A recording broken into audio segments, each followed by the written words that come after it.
If you'd like to know how to get more done by actually doing less, watch this quick video. When it comes to getting things done, most people work themselves just too hard.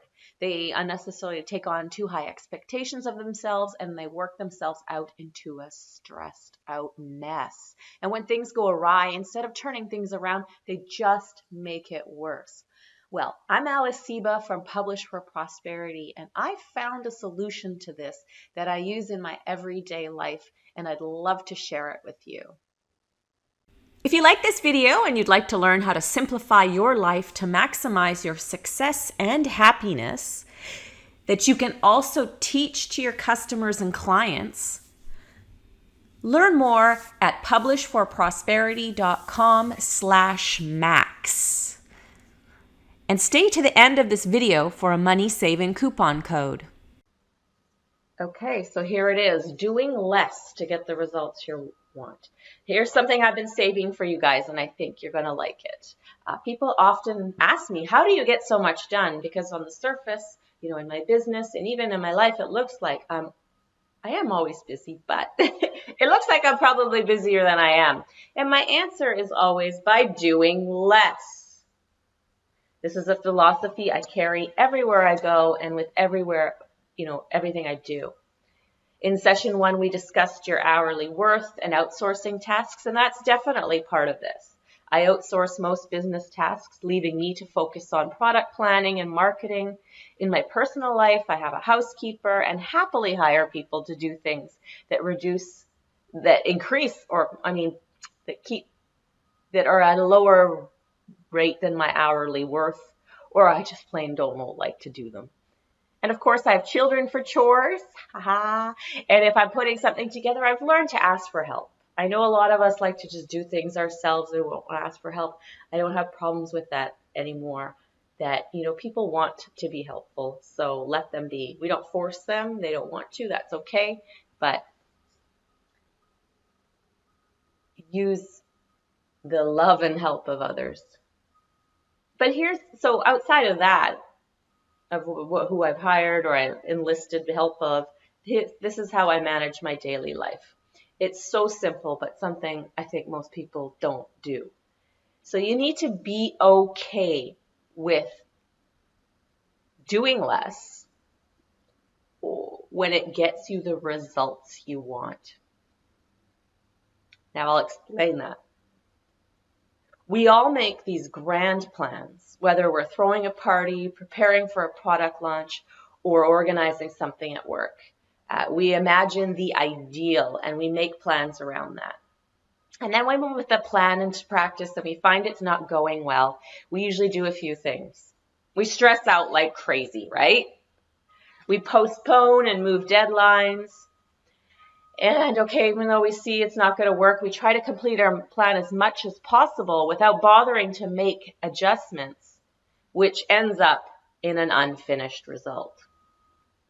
So that's one way to approach it. And here's what I do instead. I make my original plan. And if it's something I'm doing for the first time, I will probably overdo it. I will add all this stuff.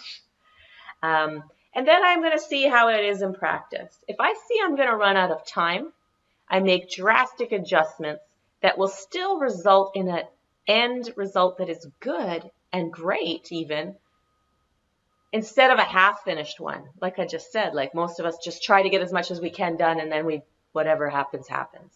I make a different plan that makes it turn out well. And I'm going to give a couple of examples actually.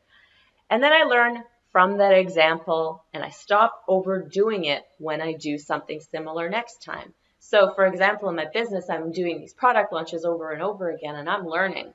I know what works and what doesn't, and so I've fine-tuned that. And here's an example from my personal life, which is something that took me a lot longer to figure out, but now I'm also learning and incorporating.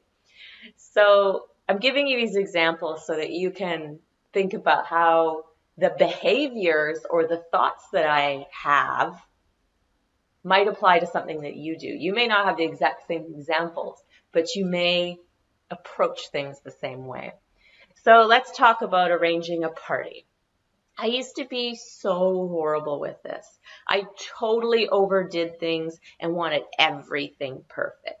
And then I personally would be a nightmare in my house as the date came closer. I'd expect things of my husband, and I would get frustrated when he told me all this isn't necessary. I thought he was telling me that because he just didn't want to help, but really he was right. It wasn't necessary. If you're throwing a party, all that matters is that your guests have a good time. That could be done with simple food, some drinks, and a guest list of fun people. And for you to be fun and connect people at your party while they're there. So connect with them, but you also connecting other people, introducing them, all that good stuff. If you're too busy running around, you can't even do that, right? I don't know if you've ever done that too, where you're so busy that, and you're happy that everyone's having a good time and you're happy that you're serving people, but we're kind of missing the point. So here's how I run parties now. I don't cook, even though I actually love cooking. I order platters that get delivered from my grocery store, or I order dinner in. And of course, that comes with an expense. So if you're on a budget, do a potluck and have everyone bring something small. Or don't do dinner, do things after dinner where only snacks or things are required. Or if I do cook, I'll make something that can be made ahead of time, like a lasagna or something that doesn't need me in the kitchen watching during the party, right? I make it ahead of time, goes in the oven, and it's done when it's done.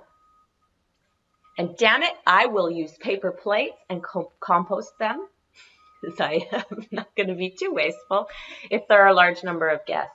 Plastic cutlery goes in the dishwasher and gets used again, because I'm not going to worry about impressing people with all my lovely dishes. It is more important that I'm part of the party than I try to impress them, right? With the guests, decorations, dishes, whatever else, and then end up busy at the party the whole time. So think about the things you overdo in your life. Can you see some of the tendencies I just mentioned in what I do? And how can you simplify things and fix them? And you still get the same end result. In the parties where I don't do hardly any work, this is just as fun, possibly more fun because I'm having more fun than a party where I went overboard. Now let's look at an example from my business. Whenever I launch a new product, there is a ton of stuff involved. I have to come up with the product idea and the marketing plan. The product needs to be made. I have to make a sales page, and the marketing plan needs to be executed. Of course, you can bet I've already outsourced a lot of this, and through experience, I know how much time is required to complete each piece, so I can confidently plan that. But I wasn't always there. Sometimes I did all the work, right, instead of outsourcing it. And I'm not always the most reliable in getting the busy work done, so I'd fall behind. Or at some points I didn't have a reliable team, so I have to make adjustments. And really, when I first started creating products, I approached it like I did my parties. I overdid it. I imagined the most perfect, ideal product, but it wasn't feasible. So I'd have to adjust. I'd have to look at everything I wanted included and figure out what was a must-have, a nice-have, a not needed. I'd like you to do the same things when you're planning things. What is a must-have? What is nice to have? And what really can you let go of? And then I'd change the plan. What would make my customers happy to pay the amount of money I was asking for? That's all I needed to do. I could add stuff later and surprise my customers if I wanted, which is a great idea for customer satisfaction and strengthening a product later. It can all be done later. But most people would probably just postpone their launch deadline, working way harder than they have to and delaying their profits. Never delay your profits. Because if you had gone ahead and done that product that they'd be happy with, you'd actually have some money to invest in probably adding those other things that you wanted to add. I never changed my launch dates. Well, okay, never say never, because it would be a rare case where it would need to be done, but it's pretty much a solid rule. Instead, I changed my plan to meet the deadline. And that is how you get stuff done without all the headache and stress. We are our worst critics, and we have the highest expectations of ourselves. Think about the people you're serving instead. They probably really don't care about all those little details that have you in a tizzy. If you're interested in learning more about the Minimize to Maximize Your Life training that will help you simplify your life for more contentment and success in all areas of your life, that you can also share with and teach to your customers and clients, go to publishforprosperity.com/max and use coupon code MAXIMIZE, and you'll save on your tuition and private label rights to all this content.